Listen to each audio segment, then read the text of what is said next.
Good afternoon, everyone. I'm delighted to have the opportunity to moderate this panel, and we'll get pretty much directly to our panelists. I'm going to introduce them first, and then we'll probably go in the order of Nancy, who is on your far left, and then Julie, who is on the other extreme side, and Eric, and then Carol.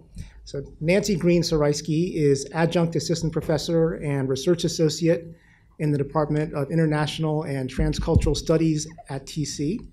She received her PhD in Comparative and International Education here with a concentration in political science. Nancy began her policy career on the staff of Senator Edward Kennedy and has also worked on the Clinton presidential campaign and for the Markle Foundation and the Open Society Foundations. Her current research looks at how states use results from international large-scale assessments of education to inform policy and practice. With Oren Pizmony-Levy, she is the architect of the first national study of the opt-out movement, and she'll tell us about her research in a few minutes. Julie Zuckerman is the founding principal of Castle Bridge School in Washington Heights, a progressive PK-5 school.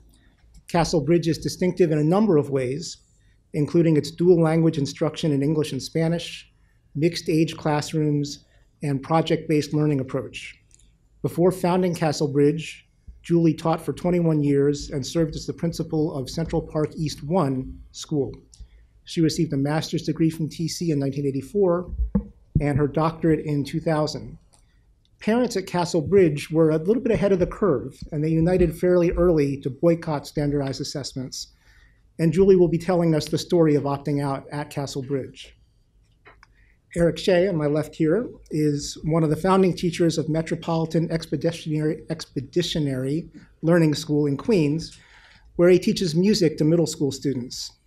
At MELS, he's been the teacher union chapter leader and a 7th grade team leader. He's also been an assessment policy analyst for the New York City Department of Education. Eric received his EDM in Curriculum and Teaching from Teachers College in 2010, and he's currently a candidate for an EDD. And in between those two things, he had the misfortune of being in a course on the sociology of schools the very first time I was teaching it. Eric is also the principal violinist for the String Orchestra of Brooklyn and former assistant concertmaster of the St. Louis Philharmonic Orchestra. He'll be talking today about how the school community at MELS has confronted high-stakes standardized testing. Finally, Carol Corbett-Burris is the executive director of the Network for Public Education, a national advocacy organization she's led since 2015, after retiring from a highly successful career as the principal of Southside High School in Rockville Center, New York. During her tenure at Southside, Carol was named New York State High School Principal of the Year and the New York School Administrators Association Outstanding Educator of the Year.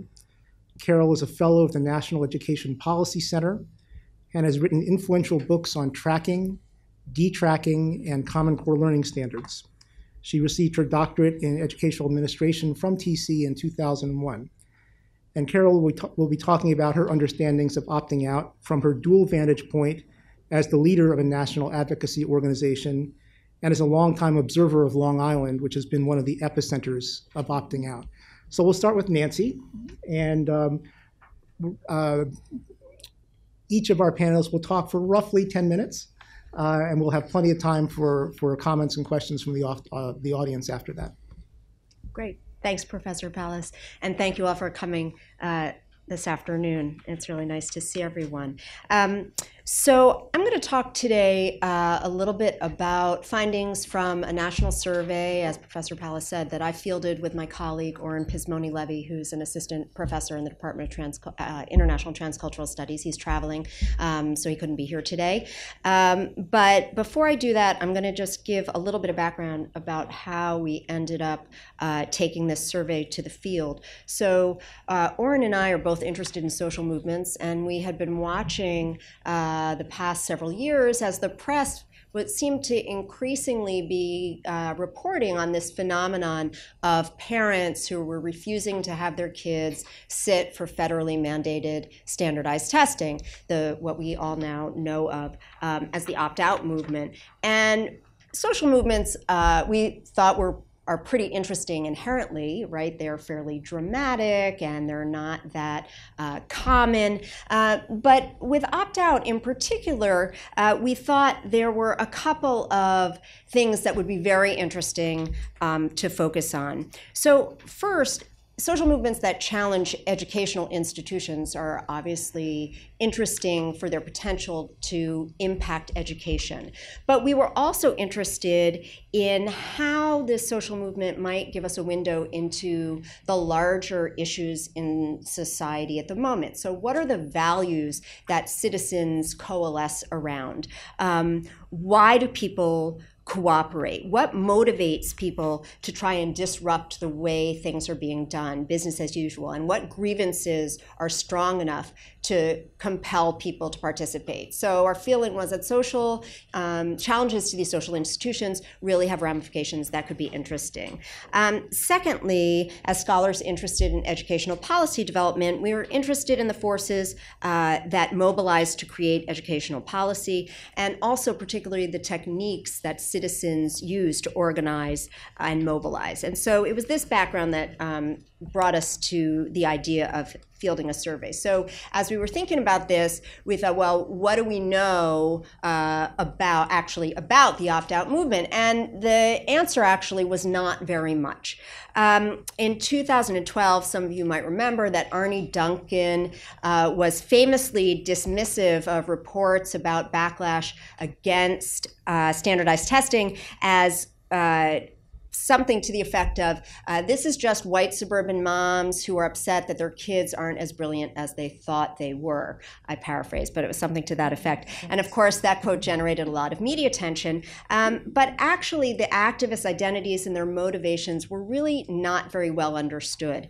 There was some existing literature on the opt-out movement, but it was limited and it was a little bit conflicting. So for instance, in 2015, the EdNext public opinion poll up at Harvard found that 25% of respondents supported the general idea of opting out. That same year, the PDK Gallup poll found that close to 50% of their respondents thought parents should have the right to opt out.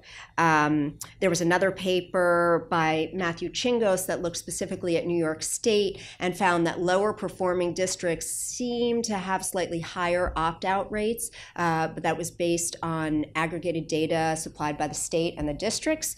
And Bennett also did a meta-analysis in 2016 that basically compared existing studies around the country, and there weren't that many of them, and his conclusion was that the opt-out rates across the US were rather variable. But it was really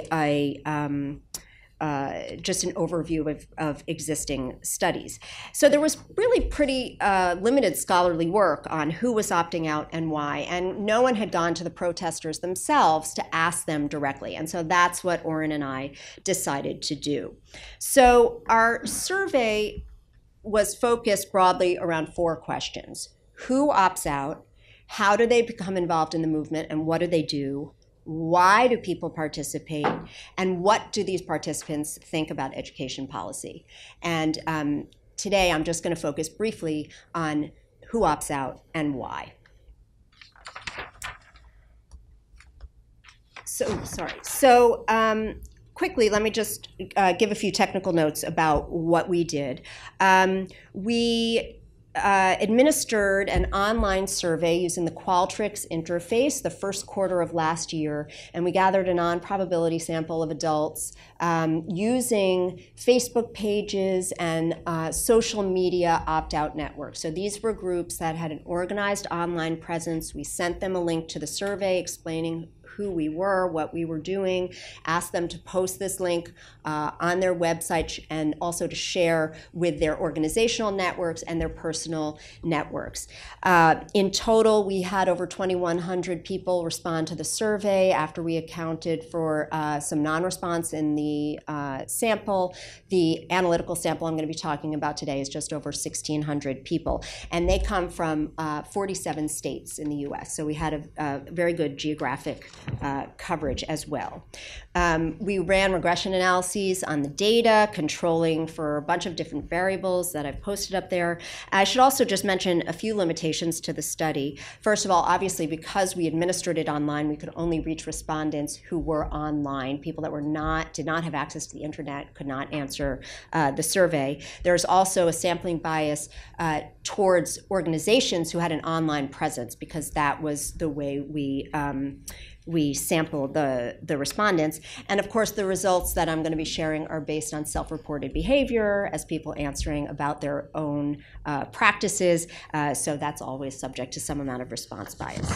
So let me just give you 4 sort of headline findings. And again, this is a national sample. So the rest of the panel is going to be talking specifically about New York State. This is an overview of what we found nationally. I'll give you 4 headlines and then talk very briefly about each.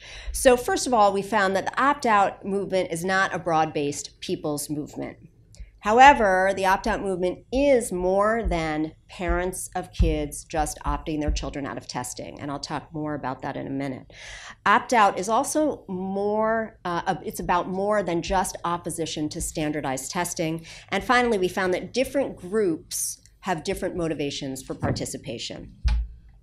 So first of all, the opt-out movement we would not describe as a broad-based people's movement. Our typical respondent was white, married, highly educated, politically liberal, a parent whose household income was well above the national average. So you can see that over 85% of our respondents had at least a bachelor's degree or higher. About 55% of our respondents had a household income reported as over $100,000. And in terms of race and ethnicity, over 90% of our respondents identified as white. Interestingly, though, our respondents were not just parents of public school kids who would be affected by this mandated testing. So indeed, 61% of our respondents were public school parents. But we also had 19% of our respondents who were public school parents who, although they were involved in the movement, they did not opt their kids out.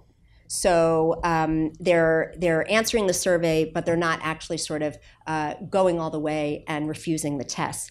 Additionally, we had another 2% who were parents of kids who were school age but didn't go to public school. They were either private school kids or they were homeschooled, meaning that these tests their kids didn't have to sit for these tests, but they were involved in the movement anyway. And finally, 18% of our respondents were not parents.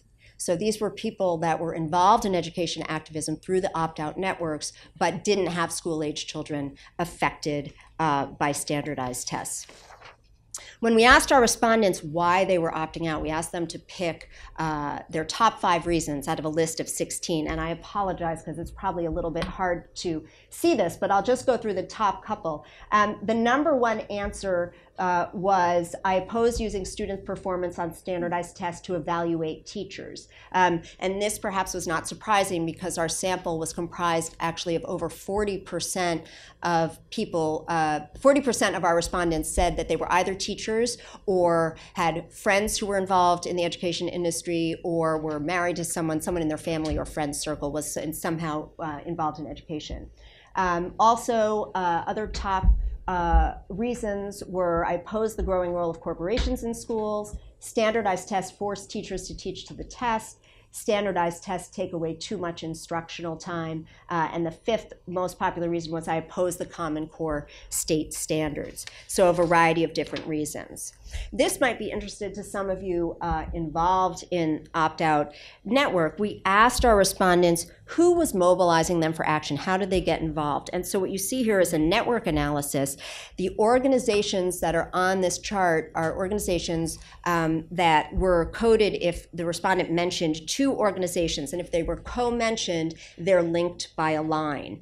So the black dots on the screen are organizations that are directly part of an opt-out network. So the organizations are designed to deal specifically with opt-out, which is not surprising. So United Opt-out is right in the center of the network, as you might anticipate. What's interesting is so many other organizations, which are the other colored dots, are also involved in the network. So organizations that have different educational agendas also got deeply involved in mobilizing participants in the movement. And then finally, we found that different groups have different reasons for participating. So here, this slide compares teachers with non-teacher respondents. And this is responses controlling for other demographics. So this is net of other effects. So there are significant differences between teachers and non-teachers. So what we see, the teachers are in red. So what we see, for instance, is teachers oppose using student performance on standardized tests significantly more than non-teachers. However, if you go to I oppose the Common Core state standards, teachers are actually much more supportive than non-teachers of that. So there are some significant differences between teachers and non-teachers. And finally, we did another analysis, for instance, by political ideology. And we found that differences between liberals and people who said that they were middle of the road politically weren't all that much, but liberals and conservatives were significantly different on several motivations. For instance, on forcing teachers to teach the test and take away instructional time, there were not significant differences between liberals and conservatives, but on some of the others, again, if we look at the Common Core state standards, liberals only 16% were opposed, while conservatives 45% were opposed. So we saw political leaning as a big cleavage in our respondents. I know I'm already pushing my limits on time, so those are just a few highlights. For more information, the survey, the entire report of the survey can be found online, and I'll stop there. Thanks.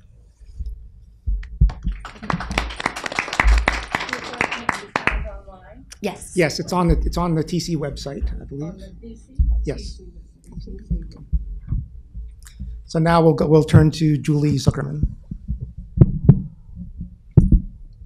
Hi there. So I'm an elementary school principal. Our school opened 5 years ago, and our weighing into the opt-out movement as a school had to do with the rolling out of a K2 test, and I can't remember how many, I think it was 3 years ago, might have been 4 years ago.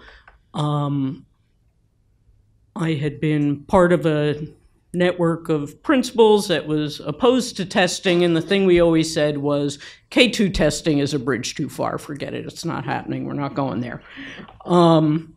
And because I was in a new school, what the Department of Education and all of its genius decided was that the schools, there were 40 schools that did not have testing grades in the city. And how were they going to decide whether the teachers were competent if they couldn't see test scores? So they were going to give us this K2 test. And I opened the box for the test, and the test was really obscene. It was for kindergartners and the test was supposed to be taken in October and then again at the end of the year. Because they recognize that kindergartners can't recognize numbers, they had little icons for the kids to point to for the question. And yet, the questions were all about numbers and reading and this kind of stuff. So one question, for instance, was count the number of stars in the diagram. It was 7 stars. And you didn't bubble in the number 7. So a kid might be able to count, a 5-year-old might be able to count those stars, but then they had written out 5, 6, 7. Okay, October for kindergartners. I said, okay, we're not giving this test. But I decided before pulling it myself, I would just take it to the parents. I said, here, this is what they're going to do, or this is what they expect us to do. And the parents rose up and distributed. They looked at the test. We had discussion about it, and they distributed an opt-out form. And when we got to 80%, I just canceled it. And it was at that point that I guess it was the Daily News got a hold of that information.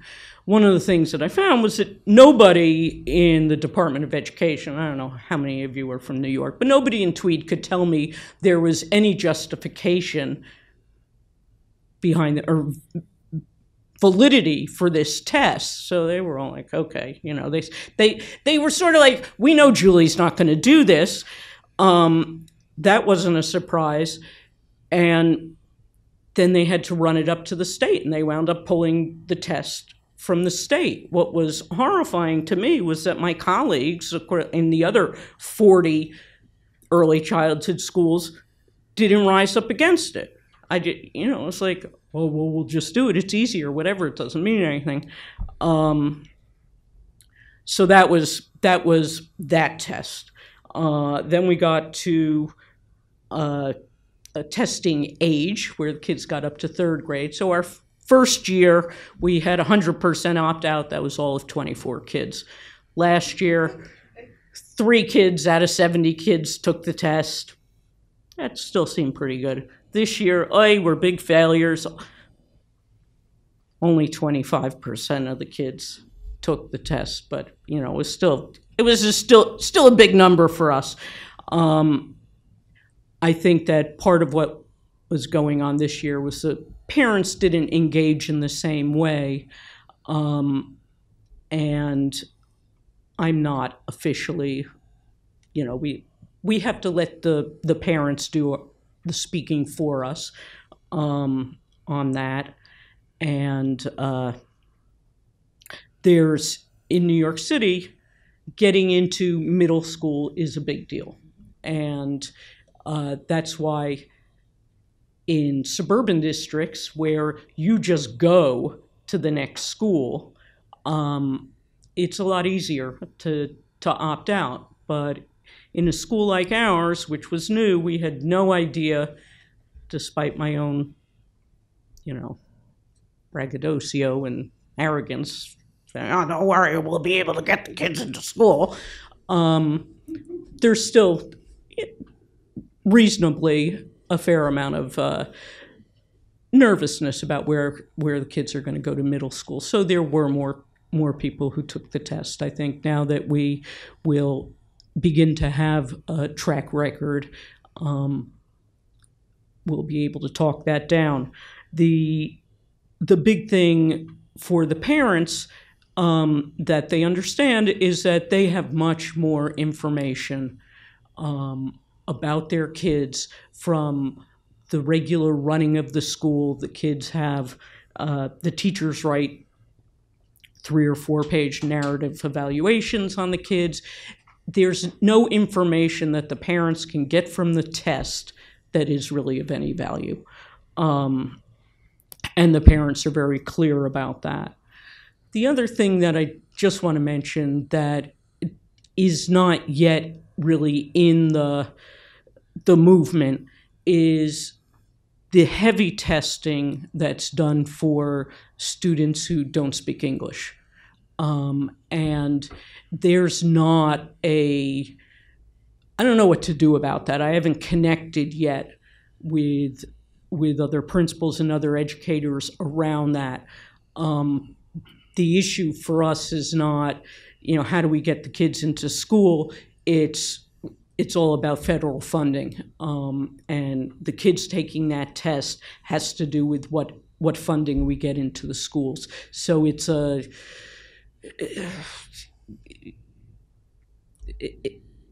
it's just an ugly payoff, but is, I feel, the next big thing we need to do, because it does, it shuts down schools for 4 weeks, 6 weeks. The school that we're co-located with is 50% ELL kids. They have to test the kids in small groups or individually. All of the staff resources have to go into that, and that's plunked down right in the middle of the state tests as well. So spring is a hot mess. Okay. Hi, I'm Eric Shea. As mentioned, I'm a teacher at the Metropolitan Expeditionary Learning School. I always have to say that's not a charter school whenever I say a name like that. I'm a teacher and also the union leader at the school, and I'll speak a little bit about the participation of our union space in leading opt-out in my school. So last week I actually sat down with a few of the teachers that have been leading the opt-out work in my school and strategizing around this. And I want to begin with a quote from one of them, which might not be what you'd expect in this session, but one of the teachers said, "Opt-out really sucked this year."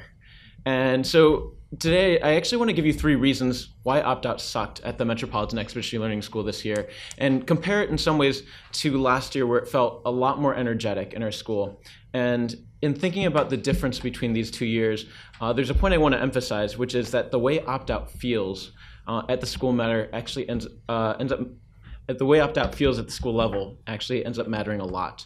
And by that, I mean the purpose to the opting out, its communication, the way it's taken up in the different school spaces. And that matters, I believe, tremendously in our ongoing national struggle over the nature of education. Opt-out, I think, deserves reminding, is a way about speaking towards that larger conversation on education. I don't believe opt-out is an end in and of itself. And so the way opt-out looks and the way it's managed and the way it's messaged, I think has a lot to do with the way the larger movement might turn out. But first, a few numbers for my school. So compared to Julie's school, we're a complete failure.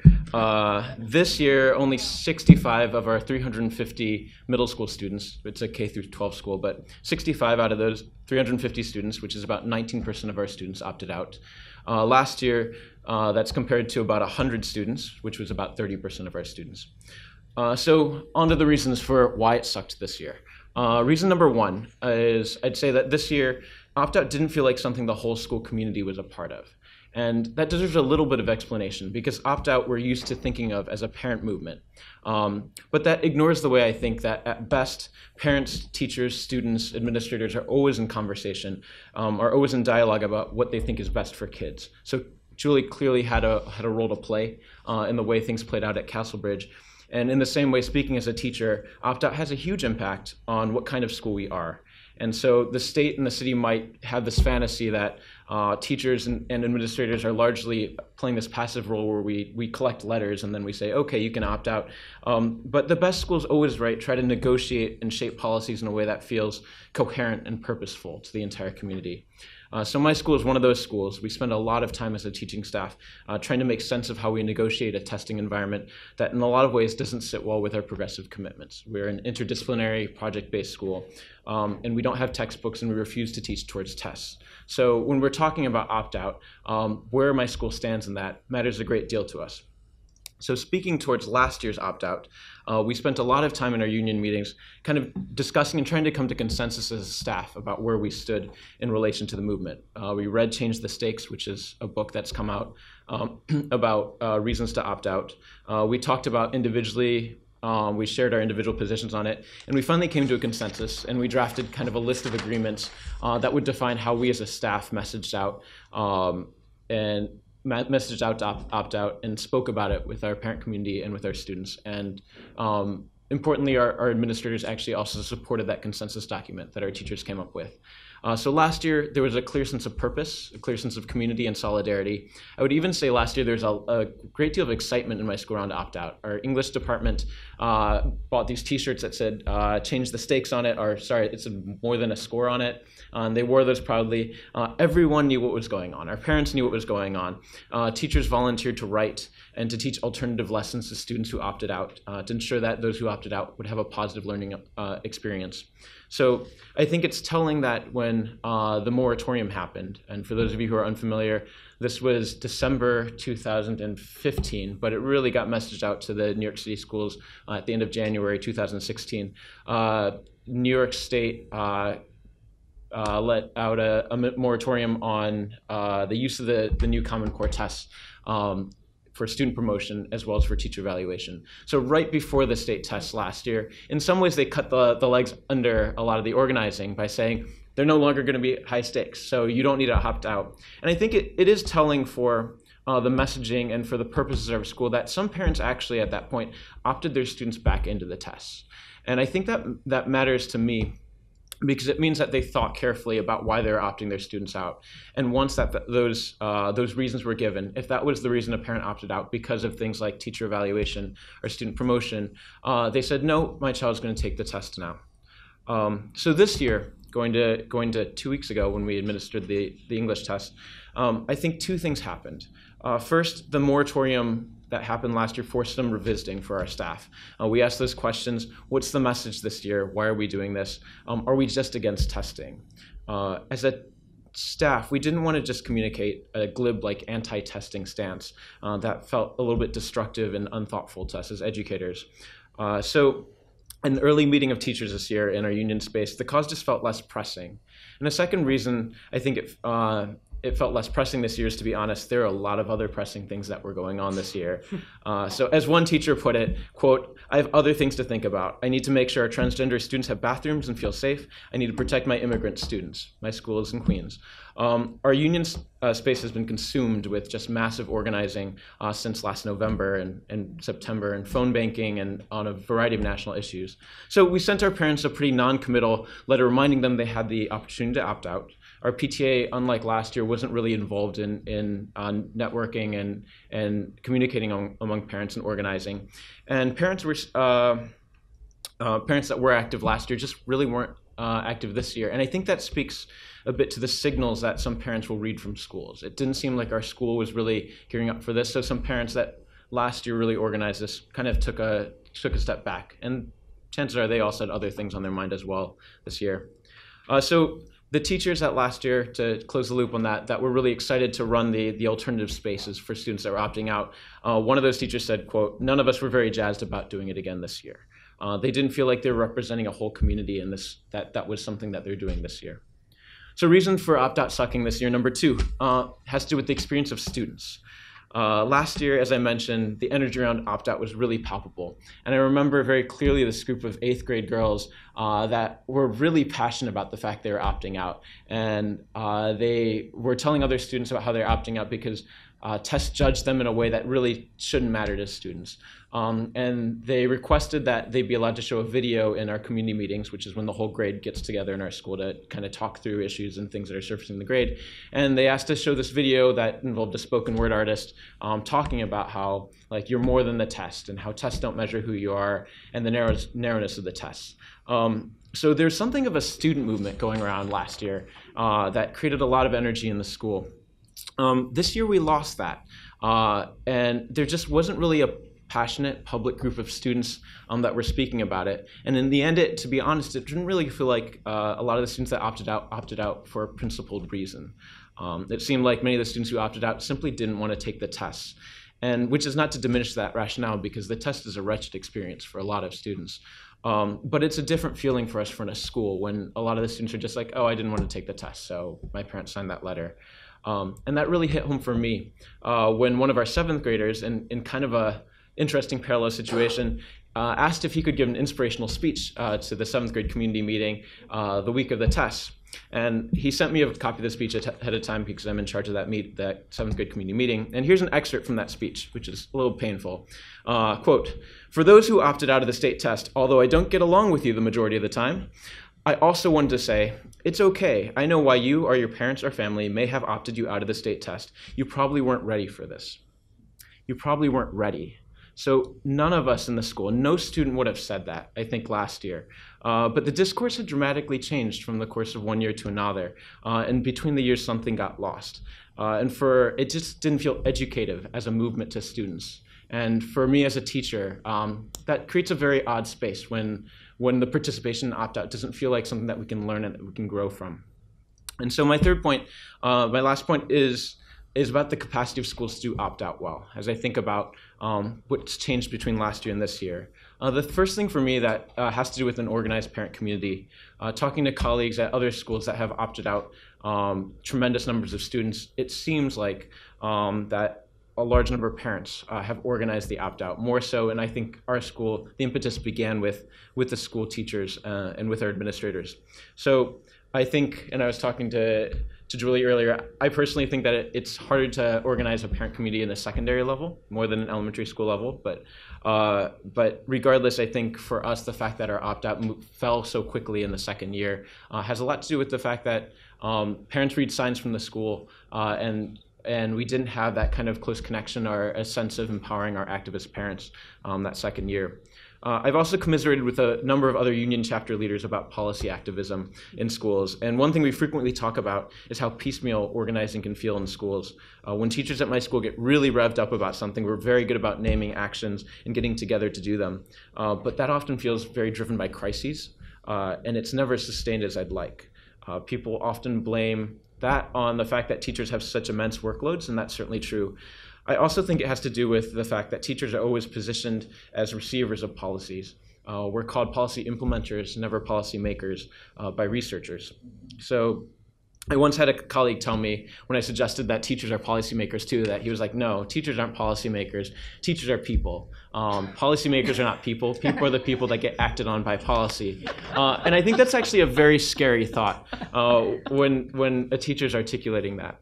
And so my final thought is that, on the other hand, there are some things that are going for my school that I think are worth mentioning. I think, very importantly, our progressive curricular commitments matter. I believe how a school approaches curriculum matters a lot to how teachers are positioned in their ability to stand up to standardized testing. It gives them a place to speak, a place to stand from.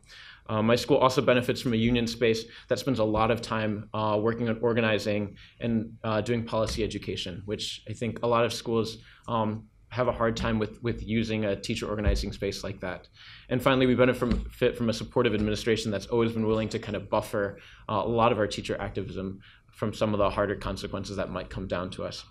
So thankfully, though, opt-out is not over yet for this year. We've got one of the tests done 2 weeks ago, and the math state tests are still coming up. So with some reflection, I think we do have some opportunities this year to continue doing the work of building towards a more educative opt-out. Thank you.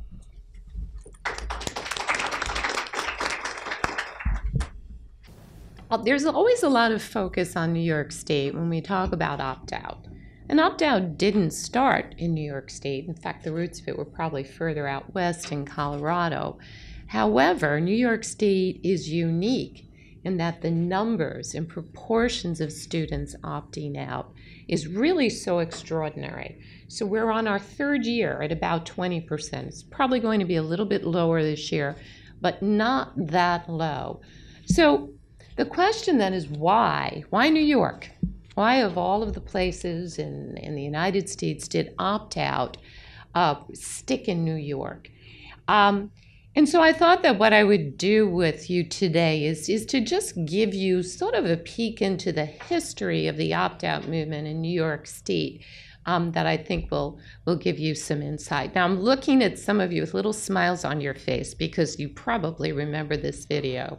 Could somebody turn that? Do I have to turn that on? Okay. Our tech person's going to get it going. Yeah, just going to see a tiny, tiny bit of it. Some people like to climb mountains. I like to build planes in the air. Okay. Now, when you go home, YouTube the whole video, and what you'll see at the end is a Heineken commercial logo.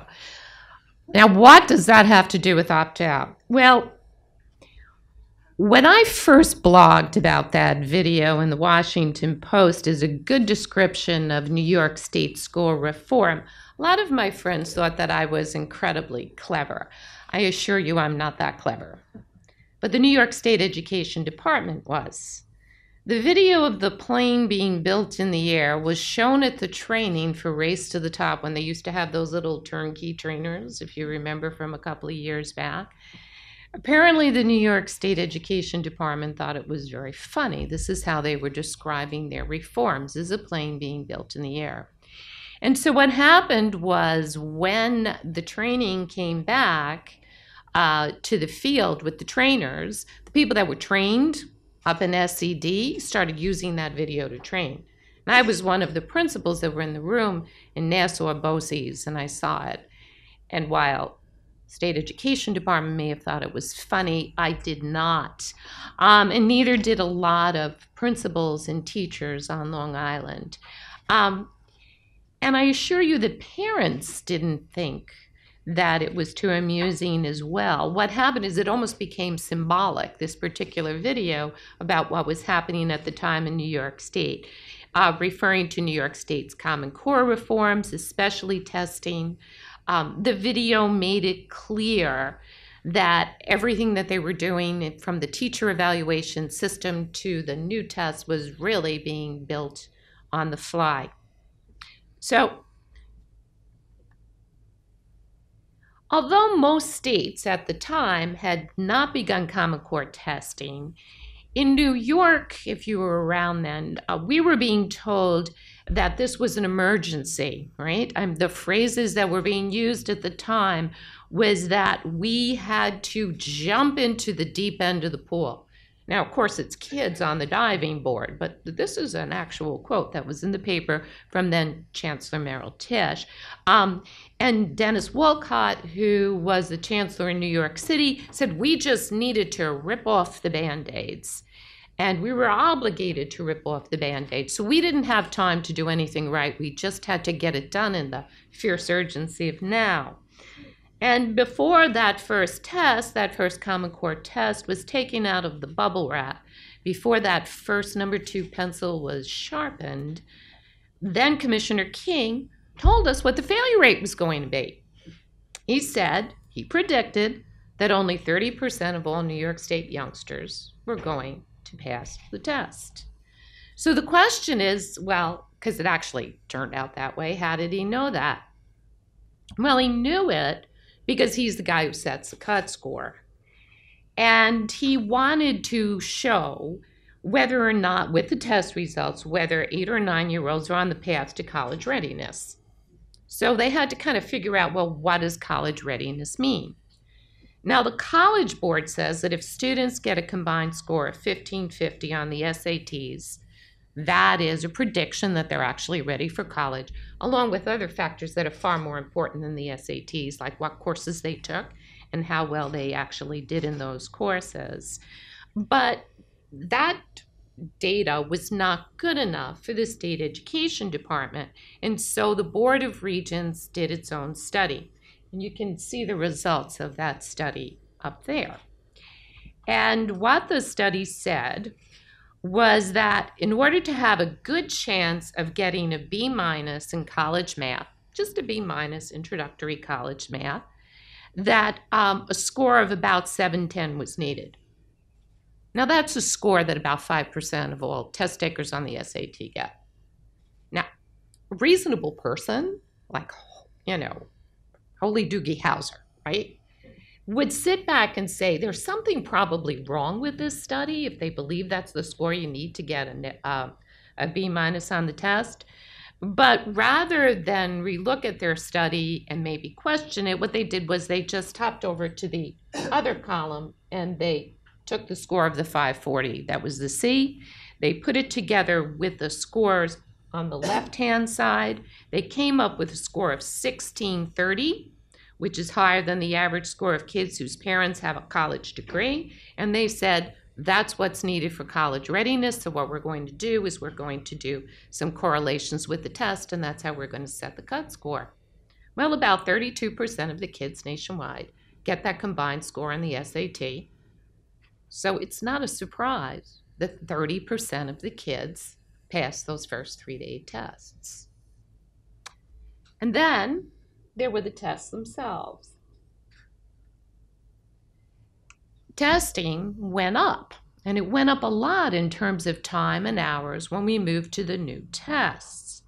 And you can bet your sleeveless pineapple that those tests were very hard. Kids cried. Some threw up.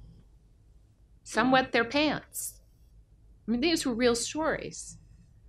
And they would almost seem to be funny, except there were kids that were going through this, and they were going through this in our schools, and we especially saw it on Long Island. Because when you're 8 years old, you want to do well. You don't want to let your teacher down. You don't want to let your parents down. And when they were confronted with tests that required them to reread 4 different paragraphs and then deciding which one of those paragraphs is best connected to a 5th paragraph, well, that's enough to make a 3rd grader give up. And that's just what a lot of them did. The number of students who scored below basic in the score band called 1 ballooned. That's the band where you find the kids who start the test and then they give up and they just start to guess.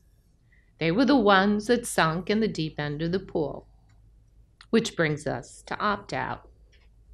Because when those scores came out after that first test, New York parents were furious.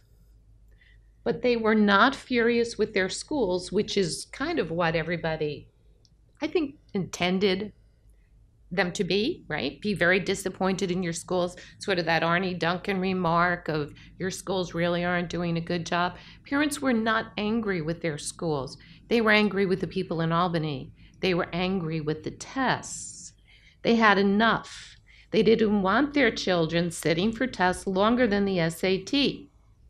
So beginning in October of 2013 and throughout some very, very cold winter months, New York parents flocked to forums to meet other like-minded parents and neighbors who were opting their children out of the upcoming state-mandated standardized tests for 3 to 8.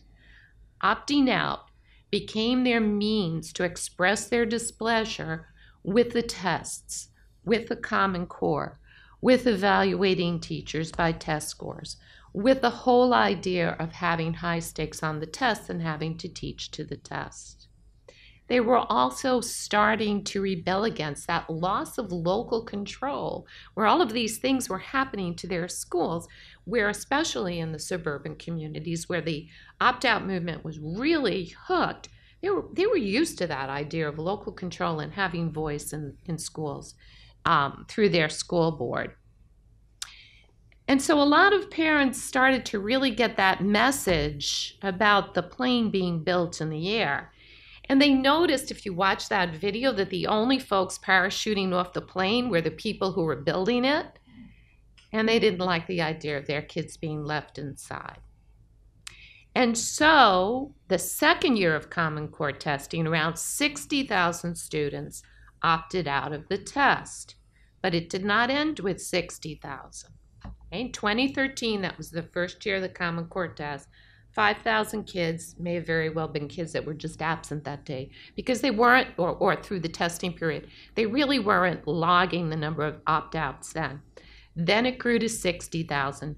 2015, it grew to 240,000. That's when we started to hit the 20% mark. 2016 went up to 265,000. And there's a thought, the folks that I'm talking to in Long Island Opt-out and NYSAPE who keep a close track think it's going to drop a little bit. But while in some places it did drop, in other places, Long Island, it grew, which was really remarkable this year. So it's going to be around that 20% mark again. And it's fascinating because even as we were talking before, is maybe a little bit less energy. A lot of the leaders of the opt-out movement that were doing the forums in previous years, they didn't do them this year. They were like tired, they were done. And yet, somehow this concept of opting out until the test changed got baked in to what it is that parents want and expect of their schools. So what's going to make folks opt back in, right? Because that's always the big question. Looking at it from a distance, I think first is shorter, more reasonable tests. You can't have tests that make kids cry anymore. And you can't have tests that are that long. We had a long history of testing in New York State with much shorter tests. And as long as you don't have high stakes consequences on them, it's kind of okay. A lot of the reasons why those tests were lengthened because they knew they were going to evaluate teachers by test scores and they had to be able to measure details better. They had to be able to look at the growth. They had to withstand challenges in the courts. The one challenge they didn't do so well, thanks in great part to my friend over here, who gave some expert testimony that he wrote. But, you can have shorter, more reasonable tests that give parents, give schools, give communities an idea of how kids are doing without being crazy. And I think what's even more important is just the removal of those high stakes. Because as long as those high stakes are on the tests, parents are never going to feel as though it's about their kid. They're going to feel that it's about something else. But anyway, that's the history of opt-out, at least as this one person who was kind of a rabble-rouser in the whole movement views it. Thanks.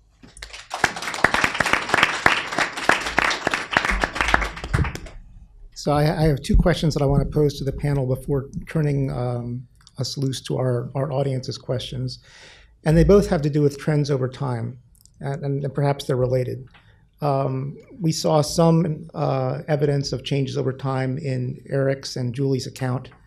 And Carol has suggested that there may be changes in terms of a lack of momentum with changes in the features of the test. New York State in 2016 made the tests untimed and slightly shorter in terms of the number of items, but untimed tests can still result in kids taking long hours to complete them. And the removal of high stakes still holds for the time being with regard to the use of the state's grades 3 through 8 tests for the evaluation of teachers and for promotion decisions. But as Julie noted, it's still the case that parents are concerned about the use of the tests for access to competitive placements in middle schools. So what changes do we see happening over time, and what are the consequences? There's one other thing that I'm curious about, and that is, Carol made reference to former State Commissioner John King, and clearly there was a time when there were efforts on the part of the state to basically threaten schools and parents. And I'm wondering whether that evoked a backlash, causing teachers and parents to redouble their efforts to resist in the face of the indignation at being threatened about the consequences for things that they had a very serious personal stake in with regard to the children they were either teaching or their own kids. So that's one question about those trends. And then the broader question, the sort of the group therapy question is, we have a new administration in Washington. What might we expect to see with regard to opting out in the face of the policies that are likely to emerge from the new, I still have trouble saying it, Trump-DeVos administration? So we'll start with those two questions to our panel and then perhaps move to some questions from the audience. I'll start with just a short comment on the question of the threats and whether that had a particular impact. I will note for those of you who are following the news that just yesterday, Eva Moskowitz made the announcement that no Achievement First, is that Success Academy, students would be allowed to opt out of the tests, and that they would prevent that happening in their schools, which is just very interesting to note that threat has just resurfaced in a particular charter sector. But I do remember when that happened for our school, that we, in some ways, doubled down as a school. When you have those discourses of threats going on, but you also have other discourses like opt-out that your school can connect to. I think as teachers, if you feel like you're in a reasonably safe environment, that there are people with credibility that are out there that are making these moves, and in our case, that we felt very protected as a reasonably successful school with progressive administrators, it makes a very big difference in how these kinds of things feel school to school. And I know I have had colleagues that took those threats a lot more seriously and said, well, in our school, we're worried about this, this, and this, which are things that my teachers were less concerned with.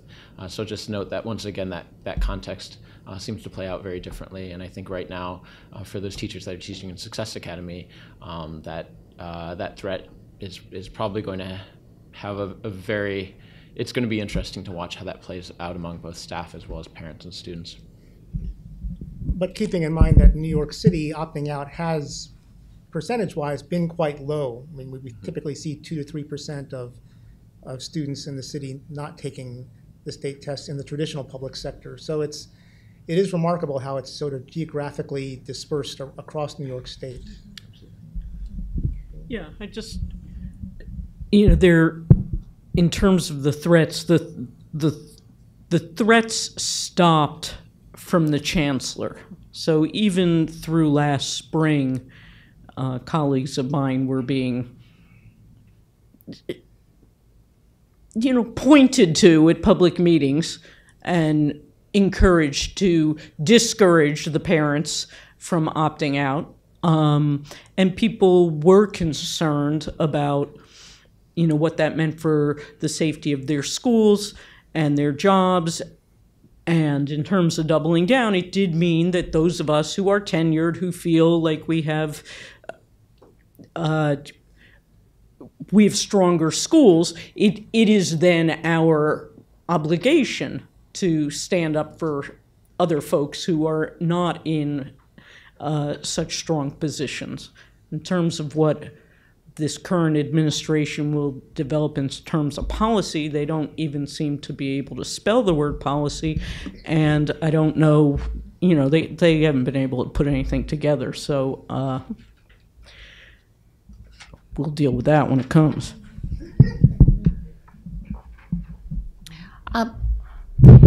Tone has changed, and tone has changed in Albany. Both John King and Merrill Tisch leaving has made a big difference. Betty Rosa being the new chancellor has made a big difference. I actually thought that opt-out was going to drop more this year because people just don't feel that sense of, we were just angry all of the time. Of course, I retired too, so I'm not as much in the loop as I used to be. But there still is, until they get to the point where they change the test, where they're willing to change the test substantially. I think it's going to continue. There may not be as much anger directed at certain individuals as there was before, but anger at the test, yes. Betsy DeVos. I spend most of my time not as much worried about opt-out and testing these days as I do about the continuance of public education in this country. You're not going to see her push testing. And I'll tell you why. Because if you look at any of the studies, for example, on charter schools, what you find, and we've had them now for 2 decades, that they do no better than public schools, and in many cases do worse. And there have been several very, very interesting studies that have come out around the country on the long-term voucher programs, and the evidence is very clear in those studies, and especially the good studies that are not done by think tanks but are actually done by researchers, that kids that move out of a public school and into a school with their voucher do worse. So testing, in some ways, bringing that out is problematic. And as I watch some of the people who are very much involved in the choice movement, which is really a rebranding of the movement that was started by Milton Friedman around vouchers and some other things, you see them saying, well, it's all about parents voting with their feet. The scores aren't really all that important. There was a whole editorial that was done by Fordham the other day that said that, and I was like, what? Before they were everything. So when you hear Betsy DeVos talking about testing, she doesn't talk about NAEP. She wouldn't talk about NAEP because the truth of the matter is NAEP scores have been kind of, they've been kind of going up. They took a little slip because of the Common Core. So it's always the Tim stuff, right? The vague, we're in the middle of the pack. Well, we've always been in the middle of the pack. And, and my worry, I'm almost worried about testing going away altogether. And I know that sounds crazy coming out of my mouth, but if there is not a measure of some kind to show that a lot of the charter schools are absolutely horrible. They're for profit. And to show that vouchers are not working, then what are we going to have? This is without a doubt a movement that really is coming from not even so much conservatives, because there's nothing conservative about wanting to rip down the public institution of public education. It's really almost more of a libertarian strain, with the idea of, you know, it's dog eat dog, and you just go with your feet, and if your kid does great and you pick a good school, well, yippee. And you know what? If the parent doesn't speak English and they can't find the good school and they make a bad choice, well, that's life.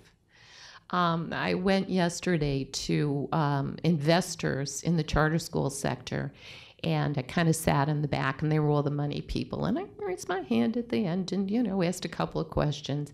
And the guy didn't really know where I was coming from. And what he said to me is, he said, well, you know, I'm a Darwinian guy. You know, I kind of believe in Darwin, and I believe in the marketplace. That is the kind of thinking that is happening right now. So I don't think you're going to see a lot of stuff with high-stakes tests, because if it's not a bat that can be used against democratically controlled public education, then it's not going to be an instrument that I think that the present administration is going to be interested in. I know we have a question here. Yes, I wanted to this doctor with the testing in kindergarten. Was this testing before they started kindergarten to see if they were ready for it, or after they had spent a year in kindergarten and everything? No, it was supposed to be given the October that they arrived in kindergarten. Yeah, we have that crazy system in Baltimore. They had to answer questions, and one day this little boy told the teacher, "Lady, you're a fool. I'm coming here alone." Just teach me. Yeah, right. When testing gets in the way of real learning. Oh, yes, That's, they're asking. They're going to give them that you say 6 numbers. What is this? What is this? And most of these kids were what you call eligible for free lunch. So you can imagine what kind of environment they come in. So the little boy walked out. He said, "That's a crazy teacher. She hasn't taught me, but still." Thank you. The information that you presented this afternoon is like overwhelming. I am, thank God, a retired administrator, and I'm very familiar with the process. And every one of you said something that almost like hit me in the stomach. And I'll talk to you individually, because hearing about the K students being tested, there is more pressure put on with parents putting on their kindergarten students to get into these design schools where they are tracked from the day they get into kindergarten into the track to the university that they're going to get into. And I don't hear any disturbance about that.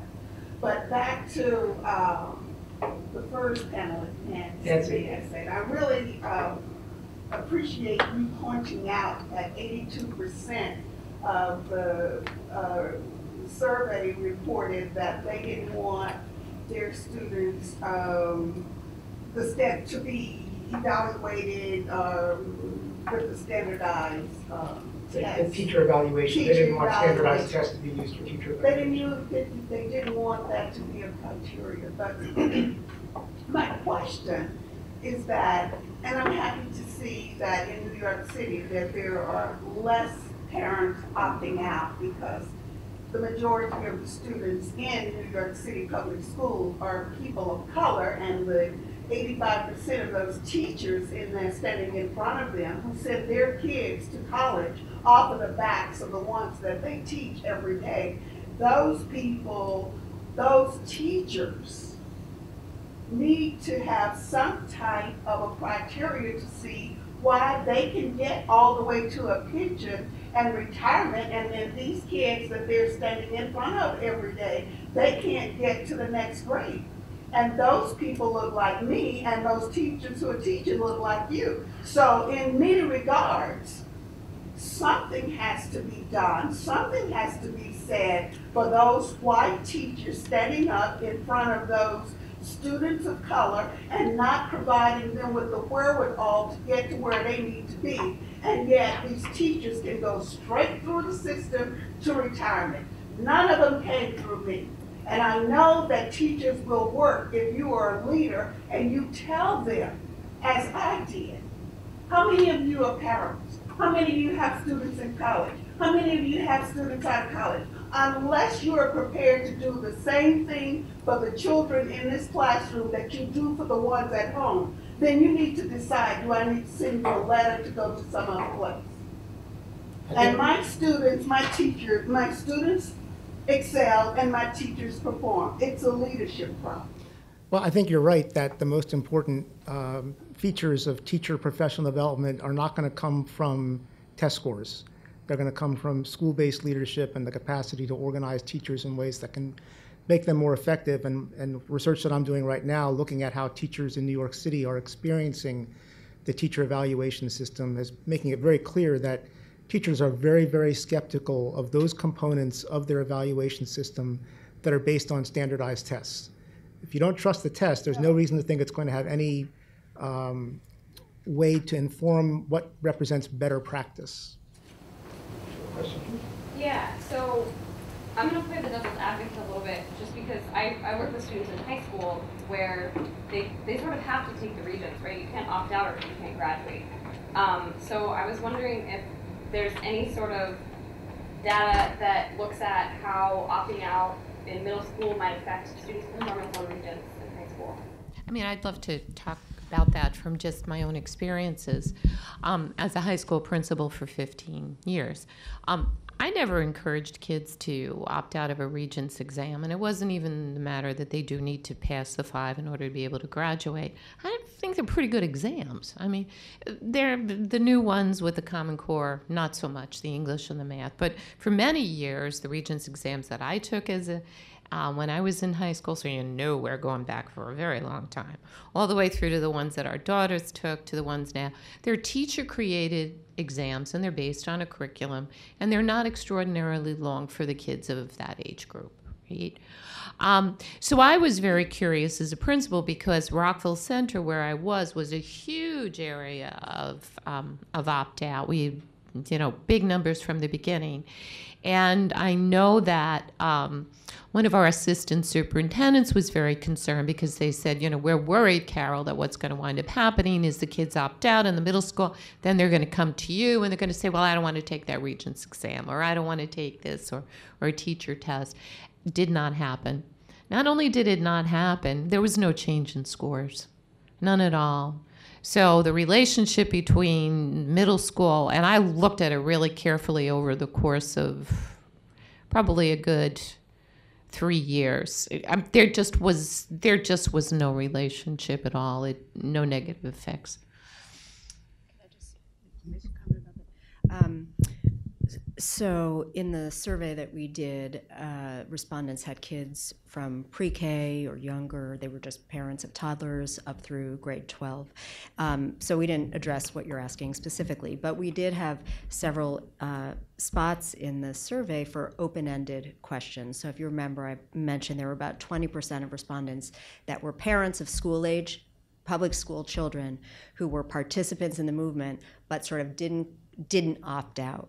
And when we looked at some of their open-ended answers to some of the questions, they were talking about, they weren't sure if there was going to be any sanction or any punishment if they opted out, because that message was very unclear from state authorities. And also, they knew if they were parents of younger kids that eventually, that they were part of a standardized testing culture regardless, and that there may be a state requirement to have to take a high-stakes test to graduate or whatnot.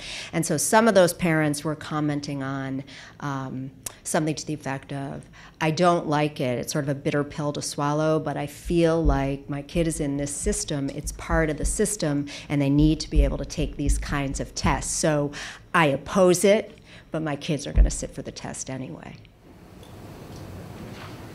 Question.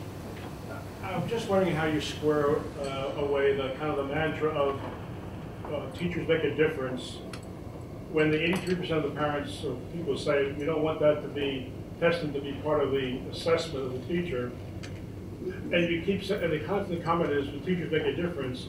How do you know that? I think you're making the assumption that before all of this, principals didn't take a look at how kids were doing, at who was passing the class, at what the disciplinary referral rate was, how the kids did on the Regents exam, for example. My school was very invested in the International Baccalaureate. So of course I always took a look at teachers, and I tried to look at trends over time. So if I saw that there was one year where the kids didn't do that well and I looked at the kids in the class, okay, you know, when that became a trend of 2 or 3 or 4 years, then I knew something was up. And then I would try to figure out what it was and then go in with some professional development or some targeted, maybe some targeted observations. But the idea of putting the score in the teacher's evaluation system, there was a huge rebellion by the New York State principals against it. Now, my school believed that every kid should have access to International Baccalaureate courses. In fact, we got to a point where we gave everybody IB. And the last thing I ever wanted was for a teacher to look at that class, we talk about equity, and say, oh, I don't want that kid in that class. Their score is going to affect my evaluation. And that little girl over there, she doesn't show up very often. That boy, he has an anxiety disorder. So the whole thing that concerned me as a principal was I was building this system based on equity and access to really good enriched learning, wanting teachers to take a chance with all kids. And then the worry became how, if I knew my job was dependent upon a test score of kids that I really can't control everything, what was that going to do to the relationship between teachers and kids? That was what concerned me the most. Wasn't that I never took a look at how the kids in the class were doing academically. I always did. But to have it built into a teacher evaluation system that for the first time was saying you can get fired, it made no sense. There's also, as a researcher I knew there was no validity and reliability to it. It was a crapshoot. I mean, especially with Regents exams, we had to use them and try to come up with a formula. And I tried so hard to see if I could actually find some kind of a correlation with teachers and scores. And I mean, no matter how often I did it, I couldn't come up with it. So it's a bogus measure, and then you're sticking it in the middle. And my greatest worry was that rather than making my high school a more equitable place, it was an integrated high school that had really wealthy kids as well as kids on free or reduced price lunch, that all of those equity issues were going to go down the tubes because the teachers would look at the kids in the class and almost start to see some of them as a threat to their job. Yeah. And that's okay. Then they would perform. Well, my teachers performed very well without that. So the time has actually flown by, which means we have one more question. So I'm not sure how to phrase this, but I just started to hear it, and I heard a little bit with Ms. Zuckerman. The population of children with IEPs.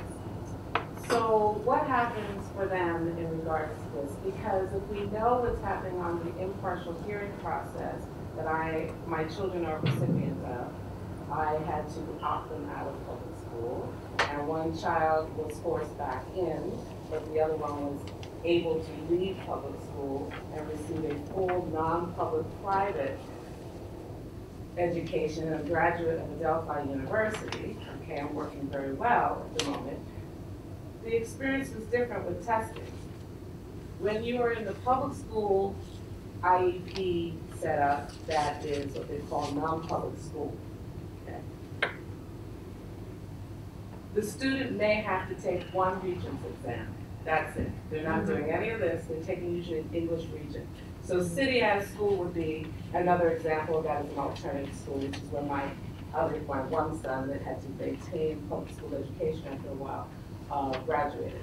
My other son never had to take a Regent and only had to take the SAT, and so we worked towards the SAT. So it was totally focused on college and career readiness, and it wasn't about anything else. Now, did the schools have their own measures? Of course they did. They had their own kind of assessment process that started in the beginning of each semester and measured the amount of growth in various areas for each of the children, and then adjusted the curriculum accordingly. So what I'm wondering is, like, I hear the overall concern, but I also know the pressure that it puts on students and how it starts to eliminate access. If my older son had to go through, because of knowing his anxiety, I don't believe he would be where he is today. My younger son is almost in a test with that because of what happens in the public school system, from grade to grade and so on and so forth, that is extremely uneven, very biased on many accounts, that there's a huge struggle there for students who will not move on as citizens in a certain kind of pace and deal with self-esteem issues that we've heard in other lectures today. So I'm just curious, just to what I said, what did you say to what I'm saying? And how will this affect so many of the students who have IEPs and then those that are undiagnosed? So I can just share with you what we found in the survey data. Again, we didn't specifically ask respondents, do any of your children have IEPs? But in the open-ended responses, we had hundreds of responses saying specifically, I have a kid on an IEP and there's absolutely no way I would ever have them sit for this. And that was a very common refrain. And I just feel that certainly there are testing modifications that are written into IEPs so that the situation can be more accommodating of the student, and changes in promotional criteria. I'm familiar with City as School, and there certainly within the smaller schools, there is plenty of opportunity to have authentic assessment that is very rigorous and has high standards and shows tremendous capacity in the children. And that's really all you want to see, is that kids can think and apply the skills, the habits, the information that they have. And sometimes the test will show that, and sometimes the test will not. But you can find out about that without having test scores.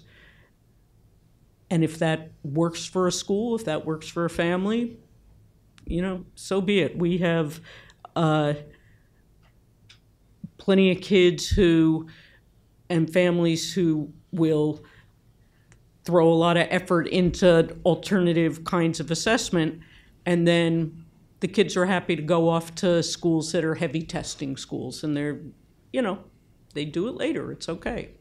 They're not scared about it. It's not about being scared of the test. It's about thinking that there are other opportunities or other ways of showing your capacities.